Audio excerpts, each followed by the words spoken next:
This is Professor Pete Alexander with the Winning at Business and Life podcast, where business leaders share their insights. It is 6 questions in 7 minutes because successful business leaders are busy and rarely have more time to spare. So let's get to it. Question number 1. In a few sentences, please tell me who you are and what you do.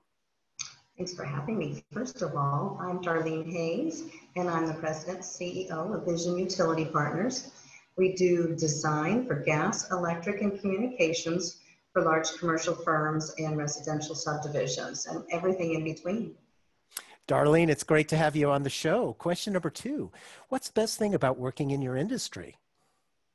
Oh my gosh, my favorite is seeing a project come to life at the end. When, we've looked at the design plans for, could be a year, 2 years, and all of a sudden I happen to drive by and it's occupied, the lights are on, and the activity or a subdivision, and everybody's pulling into their driveways and shopping in their shopping centers in their community. And it makes me feel so good that I was a part of that. Yeah, and I can imagine that, something that is so big and is going to be around for so many years, must be satisfying for you. It is so great. I've even seen projects. I've been doing this for 30 years, so I still see projects from a long time ago. And it just is like, oh, I remember that, That's so great.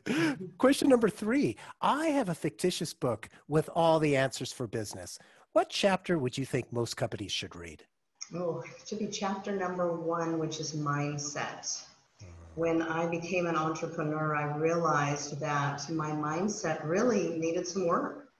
And I actually did a lot of visualization and meditation actually to help me through that, because I had a lot of limiting beliefs that I realized even weren't my own. It was something passed on maybe from a parent, a friend, that actually puts a lot of fear into you. And once I did that work, it was just amazing to see basically everything just open up.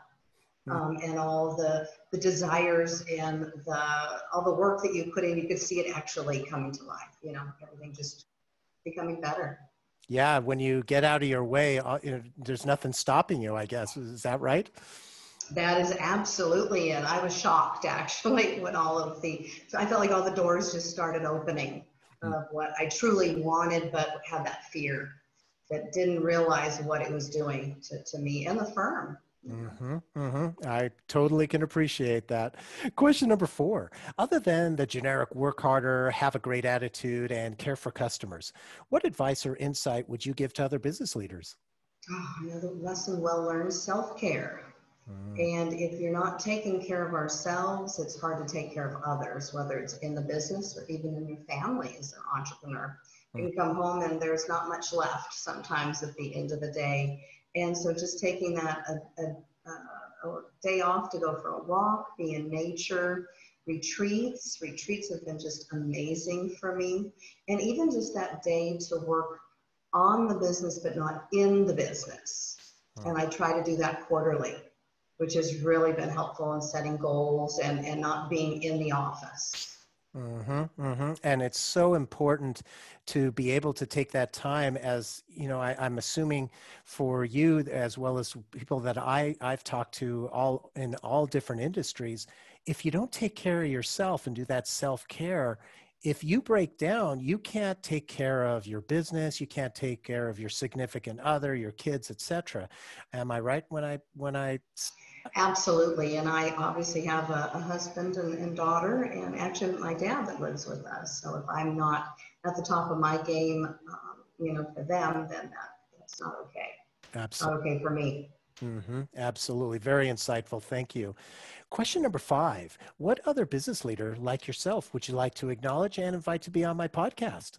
Oh, I would love to invite Camille Gore. I've worked with her for at least about 5 years. She's been a big help on the mindset and limiting beliefs and the self-care too. So she's just been an amazing inspiration, I think, for all women.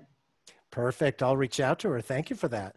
And our final question number 6. Please tell me about your first job. Oh boy, this was fun. I was 14, and actually after school would walk to the local salon and clean brushes. And it was the hairbrushes, you know, so they would put them in their drawer and I would come around and pull them out and go take them back and clean them all up and dry them and then put them back in the clean drawer. And I was, of course, afraid. It was my first time around adults, basically, you know, that were going to be paying me $35 a week. And I just loved it because I also made some friends and actually started babysitting. It actually opened more doors for more work Mm. because it became their babysitter. And then another person opened another salon and took me with him to that one. So it was at 14, 15 years old. That was pretty cool.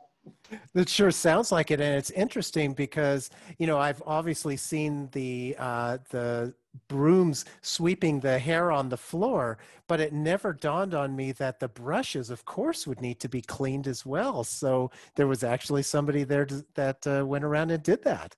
Absolutely. I know. I'm not sure if they still do it that way now, but it definitely was the time back then. That's what we did.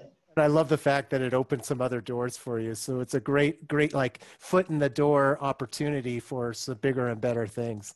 It did. Love Yes. it, love it. So, Darlene, thank you so much for being on the show. How can people find you? Oh, our website is visionutility.com, and then you can follow us on LinkedIn and Facebook. Perfect. This is Professor Pete Alexander with the Winning a Business in Life podcast. Thanks for listening.